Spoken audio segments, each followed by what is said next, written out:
Sabe, existe uma figura central na fé cristã que, por incrível que pareça, acaba sendo uma das mais deixadas de lado. E é sobre isso que a gente vai conversar hoje. Vamos mergulhar fundo na teologia do Espírito Santo, que muita gente conhece por um título bem provocador, o Deus Esquecido. E é com grande satisfação que o Teologia Itinerante traz uma reflexão teológica sobre a pessoa do Espírito Santo. Na teologia sistemática, a gente aborda esse tema com o título de pneumatologia. E olha, a reflexão de hoje é uma aula introdutória, tá? É só o começo. Fica o convite para acompanhar as próximas reflexões, porque tem muito mais para a gente explorar.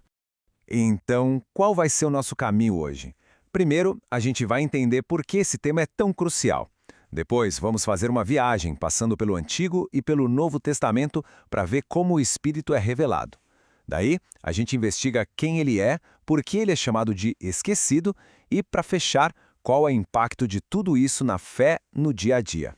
Bom, a ideia central que a gente precisa ter em mente aqui é a de revelação progressiva. O que isso quer dizer? Pensa assim, o entendimento sobre o Espírito Santo não apareceu pronto de uma vez só.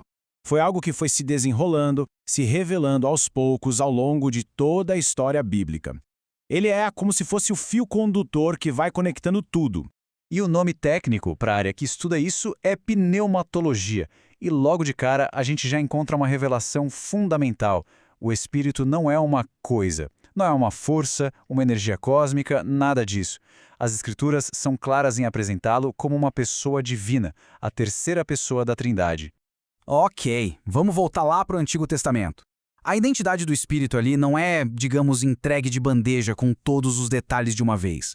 É mais como se a gente estivesse vendo uma foto antiga, que vai ficando mais nítida bem devagar, sabe? Ao longo de séculos, capítulo por capítulo, a imagem vai se formando. E essa progressão fica bem clara em três grandes momentos. Primeiro, lá na criação, ele é o ruar, o sopro, o fôlego divino que dá vida a tudo. Depois, a gente vê o Espírito agindo de forma mais pontual, capacitando líderes como juízes e reis para missões específicas. E aí vem o terceiro ato, os profetas, que começam a anunciar uma nova era, a promessa de que essa presença de Deus ia se tornar interna e permanente. E essa promessa dos profetas, gente como Ezequiel e Joel, era algo radical. Uma virada de chave completa. A relação com o Espírito não ia ser mais algo de fora para dentro, temporário, vindo sobre alguém para uma tarefa. Não. A promessa era de uma presença interna, habitando dentro das pessoas. Isso muda completamente o jogo. Mas aí surge uma pergunta crucial, né? O Espírito Santo é só uma força, um poder impessoal de Deus? A resposta que a Bíblia dá é um sonoro não. As Escrituras atribuem a ele características que definem uma pessoa. Olha só, que interessante.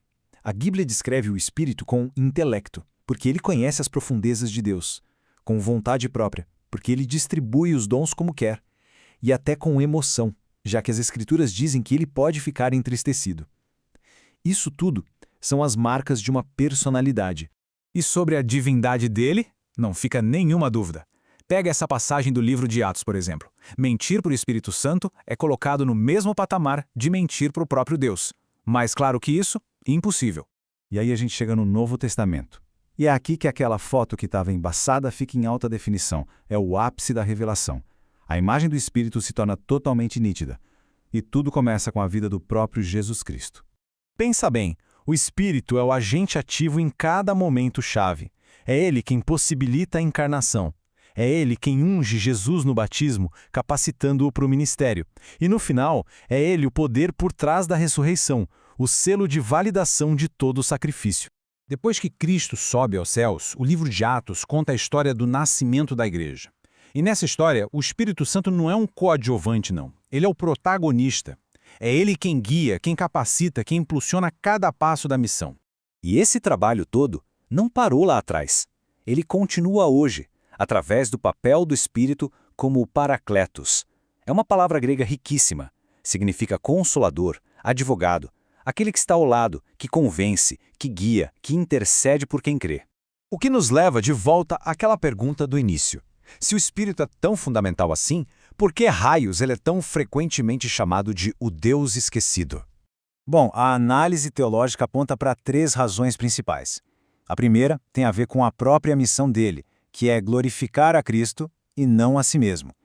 A segunda é uma tendência histórica de se apoiar mais em estruturas, em rituais, do que numa dependência viva do espírito. E a terceira, bom, é um certo medo do fanatismo, que às vezes leva a uma reação exagerada, a um racionalismo frio. Tem uma metáfora que ajuda muito a entender isso, a do holofote. Pensa num show. O trabalho do holofote não é que as pessoas olhem para ele, mas sim que olhem para o artista no palco. O espírito é esse holofote. Ele ilumina Cristo, coloca Cristo em destaque. Ele é a fonte da luz, mas fica de propósito nos bastidores.